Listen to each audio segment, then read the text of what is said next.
So let's talk about object-oriented programming, or OOP for short. Now, I know that sounds like a bunch of technical jargon, but it's really not. It's actually a super powerful way of thinking that helps programmers build incredibly complex software without everything falling apart. We're going to see how it takes total chaos and turns it into beautiful, manageable order. Right? I mean, think about your favorite video game. You've got these huge maps, tons of different characters, all these crazy interactions happening at once. How on earth do developers keep track of all of that?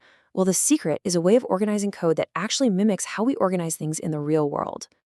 Okay, so at the very heart of all this are two really simple but powerful ideas.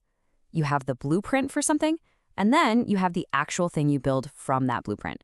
In the world of programming, we just call these classes and objects.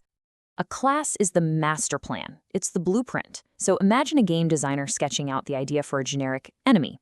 This blueprint doesn't actually show up in the game. It's just a set of rules, right?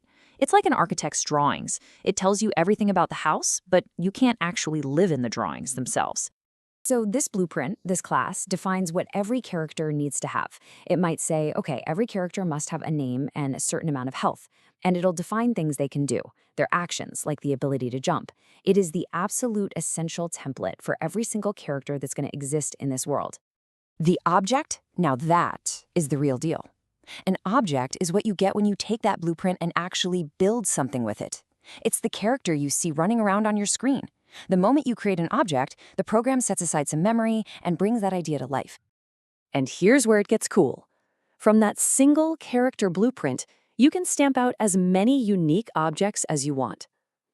We can create a Mario object, and we can create a Luigi object. Sure, they're both built from the same plan. They both have a name and health, but they are totally separate, distinct individuals living in our game world. Now, you can imagine, with thousands of these objects running around, things can get really messy really fast. And this is where the first two big ideas, or pillars, of OOP come into play. They are all about taming that complexity by hiding all the nitty-gritty details. First up is encapsulation. The best way to think about this is like putting a character's important information, like its health points and its abilities, like a function to take damage, inside a little protective bubble. This means you can't just reach in from somewhere else in the code and randomly change its health. Nope. You have to use the official functions, which keeps everything safe and predictable. And we enforce this protective bubble using things called access modifiers. If something is public, it's out in the open for everyone to see and use. But if it's private, like a character's core health, it's totally locked down. It can only be changed by the character's own internal code. This is so important because it prevents all sorts of accidental bugs down the line. All right, so if encapsulation is about protecting the inner workings, our next pillar, abstraction, is all about hiding them. It's about keeping things simple. When you're playing a game, you press a button and your character jumps. You don't need to see the pages and pages of complex physics code running in the background, do you? Of course not. You just need to know that the jump button makes you jump. Exactly. The player gets a super simple interface, the jump command. Meanwhile, the programmer is the one who has to wrestle with all the messy details of gravity and velocity and making sure you don't fall through the floor.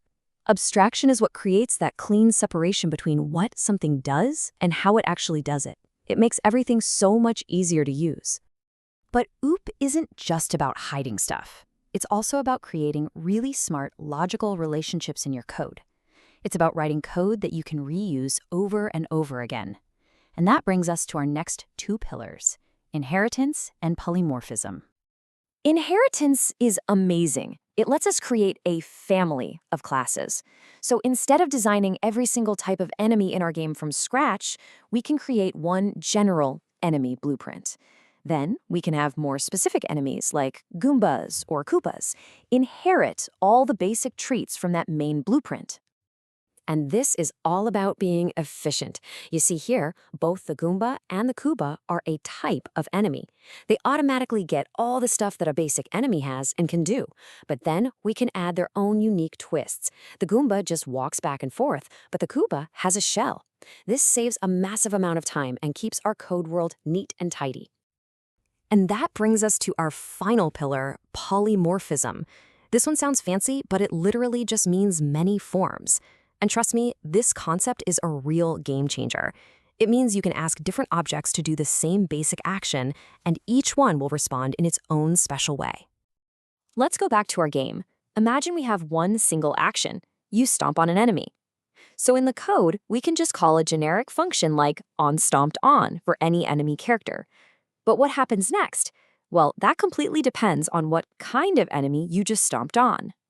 You see? If you call onStomped on a Goomba object, poof, it flattens. But if you use that exact same command on a Koopa object, it pulls into its shell. This right here is the magic of polymorphism. One single command leads to many different, totally appropriate outcomes. Okay, so we've gone through all these concepts. Blueprints, bubbles, families. What's the big payoff? Why does any of this matter? Well, it all boils down to one thing: making it possible to build and maintain huge pieces of software without going completely insane. And really, that's the whole point. As our source material puts it, the entire goal of OOP is to simplify things. These concepts we've talked about aren't just abstract theories for a classroom. They are the practical, everyday tools that developers use to build everything from your favorite social media app to the banking software that runs the world. So the whole process really follows this beautiful logical flow. First, you model your world by designing blueprints, your classes. Then, you create actual things from those blueprints, your objects.